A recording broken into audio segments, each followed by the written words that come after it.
Tonight on To The Point. The power goes out, our generator kicks in, the camera comes back online, and then the forest is on fire. Hawaii's main utility company scrutinized. Video shows their equipment might have sparked fires. In Lahaina, hundreds are still unaccounted for. A tropical storm could hit California. The last time it happened was in 1939. And finding solutions, minds coming together today, addressing the fentanyl crisis. Good evening. This is To The Point. I'm Alex Bell. 111 people are now confirmed dead in Maui, and hundreds are still unaccounted for. Just minutes ago, the head of Maui's emergency management agency resigned. He has been under fire for not activating disaster sirens, and families are trying to figure out what to do next. And new evidence has Hawaiians scrutinizing the state's largest utility company. The cause of the fires on Maui has not yet been determined, but new video shows what could be an early trigger. A witness describes a flash that might be a tree falling on a power line. The power goes out, our generator kicks in, the camera comes back online, and then the forest is on fire. One expert says this video taken in upcountry Maui may be the first evidence of downed power lines igniting a fire. We've got that video of that kind of explosion, and we've got 10 sensors in that community that show a very sharp drop in electrical voltage at precisely that same time. By the next morning, one Maui resident uses a garden hose to battle a fire, saying a power line started it. The fire was reportedly under control, but control was lost hours later. On the ground, FEMA is promising aid for Maui for as long as it takes. They are asking residents to apply for disaster relief as search and recovery efforts continue. Families are now being asked to provide DNA to account for the dead. The mom of one 28-year-old missing since last Tuesday just gave hers. I want to hang on to the hope that he's alive, but after doing something like this, how do you hold on to that? Tonight, firefighters are still working on containing several wildfires that sparked last week on Maui. Many have no words to describe what's happening. One of the American Red Cross leaders had this to say. My organization has been in every major disaster in the United States for as long as it's existed. I have been in every major disaster in the United States for the past decade. This is unprecedented, Chief. Red Cross volunteers are gathering donations for the thousands impacted. And if you would like to help Maui, you can make a Red Cross donation by scanning the QR code on your screen. Hawaiian actor Jason Momoa says that people are pretending to be him on social media, asking for donations, and he is using his platform to instead point people to official donation pages and encouraging people to stay away from Maui. There are videos of tourists still on the island enjoying resort activities. And here are some tips before you decide to donate. Always research a group before you give. Search for them online and use a charity evaluator website like charitynavigator.org. The fires on Maui and in California are learning lessons for many in our region. Many towns in the foothills have only one way in and one way out. 2 years ago, the Caldor fire creeped dangerously close to South Lake Tahoe. Lines of cars stopped as people tried to evacuate. And a scary lesson the El Dorado County Sheriff's Office learned is the need for a steady flow of traffic. Traffic lights are set up to where it's a constant green to allow for a smooth flow of traffic. That way it doesn't create backups of traffic, which could be extremely catastrophic, which we've seen obviously just recently in Maui, but then also too in Paradise, other fires that we've had locally.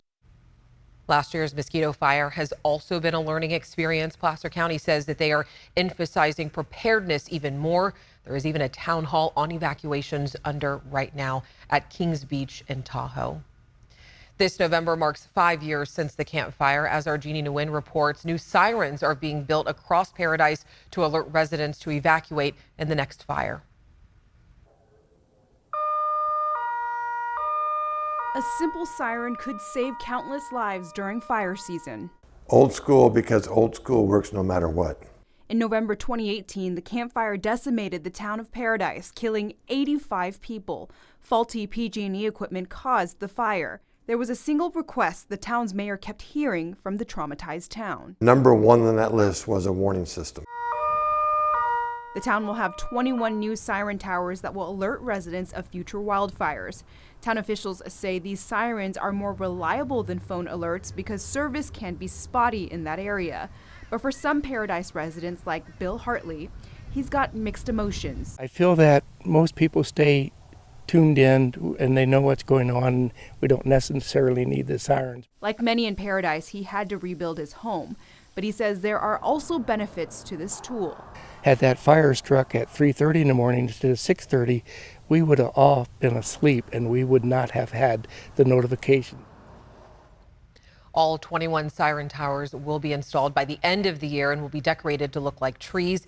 They were paid for through the state and federal hazard mitigation grant. And the new Paradise High School campus opened to students this week. The high school burned down in the campfire. Many students were displaced from their homes, but there were a lot of smiles at the school's ground reopening, an example of the resiliency of the town. A hurricane is headed toward California. Hurricane Hilary could be the first tropical storm to make landfall in California since 1939. It's a threat to lives and to property. And this is the latest satellite image of the hurricane. It's off the coast of Mexico right now, and anything could happen over the next few days. Let's get to meteorologist Carly Gomez, who is tracking the latest on what this storm could bring. Carly. Now we're looking there at a very defined eye of that hurricane, now a Category 2, very close to becoming a Category 3 into early Friday morning. This is expected to bring in a lot of moisture and move its way up the coastline there through Baja California. Now it's seeking out very warm water, which some of the areas further toward the west there have been getting a lot of cool water due to other systems, other hurricanes, tropical storms that have been pushing in that direction and been actually bringing up cold water. Now it is trying to stay and remain closer toward Mexico, where it's looking at 85-degree water and even warmer there, around 87-degree water around Cabo San Lucas. Now, as we take a look at the system, a Category 2 becoming a 3 very soon, just about there. 120-mile-per-hour winds pushing through. We're expecting that to begin moving its way toward the northwest at a Category 4 strength hurricane before approaching Baja California.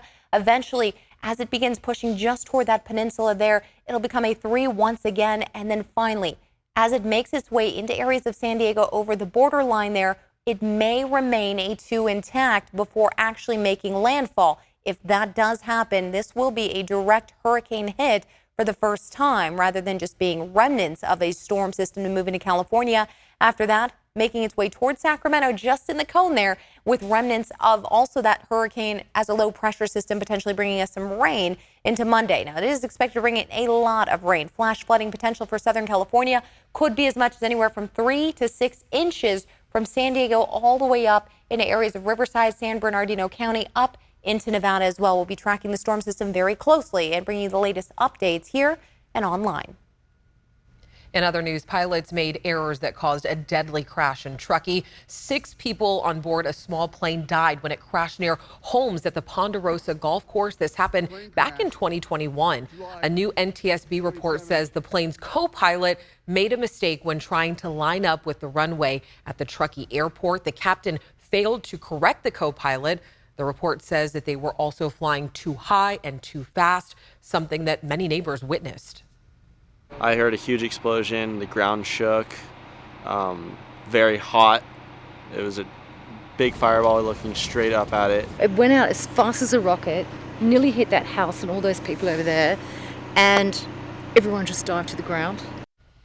And a Stanislaus County fire crew on their way to the Dixie fire were the first firefighters to arrive on scene. The plane's so-called black boxes that record flight data was recovered to help the NTSB complete their report. The suspected Davis serial killer Carlos Dominguez is now being sent to a state mental hospital. Dominguez was in court over the last few weeks to decide if he was competent to stand trial. His former roommates and ex-girlfriend were among many people who testified. Dominguez, a former UC Davis student, is accused of stabbing 3 people. 2 people died and an unhoused woman was hurt. 10 current and former police officers are facing charges following a federal investigation into corruption. Among the allegations are chains of text messages sent between as many as 45 Antioch officers that used racial slurs and described violence against suspects. Arrests happened this morning. Coming up on To The Point, finding solutions. Minds coming together today addressing the fentanyl crisis. Another warm day today, but we are anywhere from 1 to 10 degrees cooler than yesterday at this time. We'll talk more about a cooling trend headed our way. And if you've had an iPhone or used Facebook, why you might be able to get some free cash. All right, let's get a check of our weather because, Carly, I was outside today. Yeah. Nasty. It was sticky. It was hot. I was like, let's go inside. It did not feel good outside. No, there's been a lot of cloud coverage, bringing up the humidity levels out there, and it's been lasting for the last few days. Luckily, we'll start seeing a little bit of a change in the forecast. We're still looking at some muggy conditions, especially out there in the Sierra, those foothill spots. Checking out a lot of those thunderstorms still making their way up toward the north into areas of Oregon. There's been a lot of thunderstorms pushing through there, but most importantly, we have been seeing a lot of fire outbreaks, especially areas in Shasta County, moving up into Butte, Tehama County, seeing some chances there of some acreage burned. And then a lot of excessive heat watches and warnings have been in place for the Pacific Northwest. Luckily, we'll see a little bit of changes coming to our forecast into the weekend. The heat advisory comes into effect and expires really late tonight. That's at 11 p.m. from really Redding all the way down to the Grapevine. We'll see this coming to an end tonight. So the heat drops into the 90s tomorrow because we saw highs today at 102 in Sacramento with 103 in Stockton and Marysville, 106 in Oroville, 102 in Modesto. Very hot day. But in the Big Mountain backyard, temperatures dropping 10 degrees now with Sacramento at 92. Low 90s in Stockton and Modesto at 99, 101 still in Marysville. So a little hot there, holding on to that heat. Mostly sunny skies in Tahoe at 76. And as we move through the evening hours, it's still going to be warm. But you know what? We are staying out now of those 70s and dropping finally into those mid 60s overnight. So another 5-degree drop for ourselves. Start with a few clouds in the morning with mostly sunny skies tomorrow. But our 10-day forecast does drop our temperatures Friday. A little bump up in the temperature Saturday. Otherwise, we will be dropping down to the upper 80s to start the work week. We do have some shower chances Monday as we continue to track the remnants there of Hurricane Hilary. Next on To The Point, finding solutions to prevent the fentanyl overdose deaths.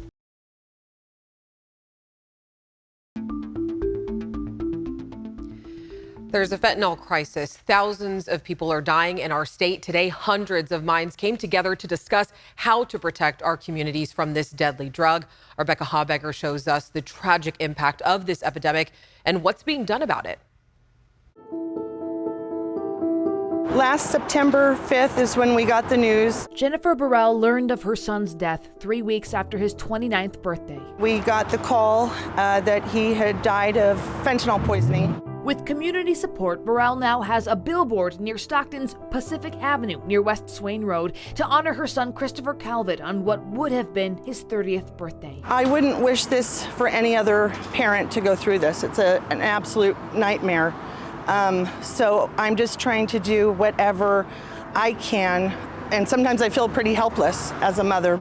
It's understandable feeling helpless when new numbers from the state show fentanyl-related deaths in California nearly quadrupled between 2019 and 2022. It's a crisis that needs to be stopped. Avante Brown is a youth advocate with the Sacramento-based nonprofit Voice of the Youth. He was a panelist at the Sacramento County Fentanyl Awareness and Action Summit Thursday on Sac State's campus. Hundreds of leaders in public health, law enforcement, treatment and recovery, and community-based organizations shared resources and their personal stories. Literally, you have cases that I've dealt with personally, families calling me and saying, all it was one pill. All it was someone that gave her or him this pill that they thought was something else. Sacramento County health officials tell ABC 10 last year, 16% of fentanyl overdoses in the county were among people in the Black community. Already this year, Black people make up 26% of overdose deaths, but they only make up about 10% of the county's population. We need more resources and more understanding in our communities. We need somewhere where people can go to talk to someone. Thanks to settlement money from opioid manufacturers, more resources are coming to Sacramento County. The settlement funds represent true new money coming to our community, over $7 million. Significant money that's now coming to us locally to be able to provide services, to be able to provide resources. Becca Habecker joins us now. And Becca, there is another thing that people can do, and it's actually something we have talked about here on To The Point. Yeah, absolutely. And it's so important. Yeah, I would be remiss if I didn't mention Narcan, or the generic naloxone. It's called a miracle drug, and certainly you've probably heard about it. It's worth repeating. This is an opioid overdose reversal drug. It's administered as an easy-to-use nose spray. And here's the thing. If you give someone Narcan, but it turns out they weren't overdosing on opioids, it doesn't hurt them. And Alex, this does and can save lives. It's available over the counter, and health officials urge us all to add it to our first aid kits at home and on the go. Yeah, and I do want to mention that experts say that after giving Narcan, still make sure that you call 911. Thank you, Becca. Access to the most popular method of ending a pregnancy, the abortion pill, mifepristone, is back up for debate. In 2016, the FDA expanded access to the pill, extending its use from 7 to 10 weeks of pregnancy. And in 2021, they allowed it to become widely accessible, including via mail.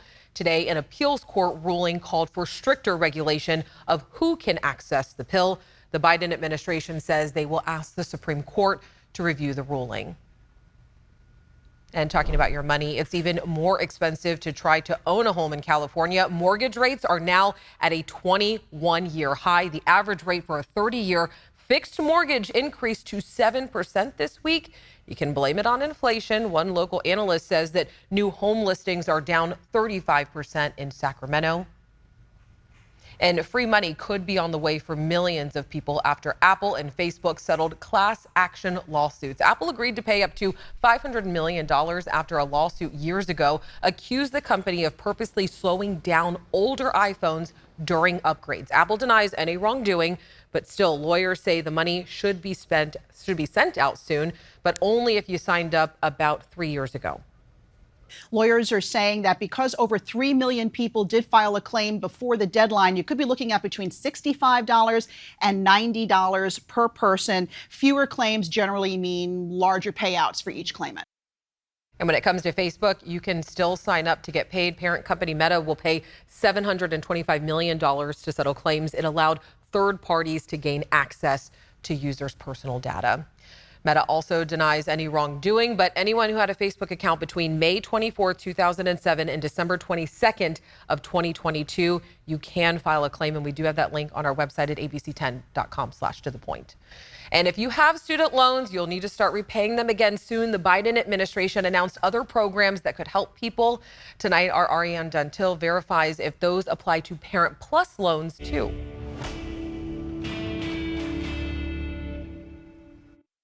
More than 3.7 million people hold Parent Plus student loans, federal loans that parents can take out to help their child pay for college. We recently verified that those loans were excluded from the Biden administration's new income-driven repayment plan known as SAVE, which will forgive some student loan borrowers' balances after between 10 and 25 years of payments. Verify viewer Terry asked us if there are other loan forgiveness programs available for Parent Plus borrowers. And using these sources, we can verify that yes, there are. But there's a catch.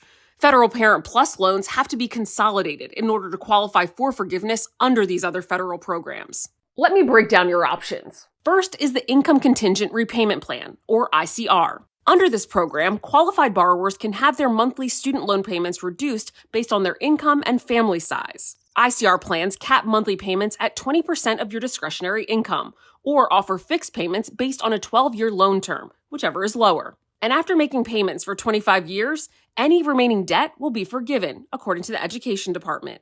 Another option is the Public Service Loan Forgiveness Program, or PSLF.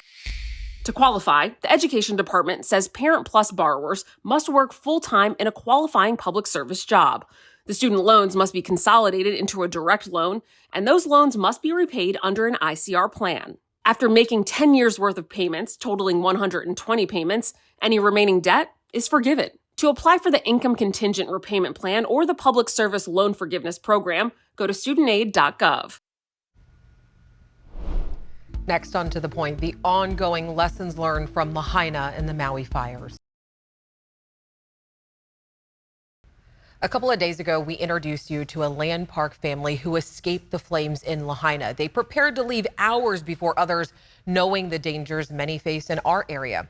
The Cardenas family of 5 packed their car the night before after seeing smoke and experiencing heavy winds. They documented their evacuation, even packing things like a can opener and pillows. It took them 72 hours to get off the island. I didn't want to be in a situation where it was a mandatory evacuation or the fires were so close that we didn't have time. The family says they were low on gas and will not chance that if they have to evacuate again. And many of you saw this story and wrote in. One viewer saying, don't let your gas tank get below half full. Always keep cash on you. I also keep LED night lights that double as flashlights charged at all times. Another viewer saying, my husband is a fireman and we always have water, full gas tanks, cash, backup batteries. Also, snack food doesn't hurt. Someone else saying that I'm saving this video to share with my loved ones. As always, make sure that you stay prepared, be safe. We can't stress it enough. It's important to be prepared. Have a great night. We'll see you tomorrow.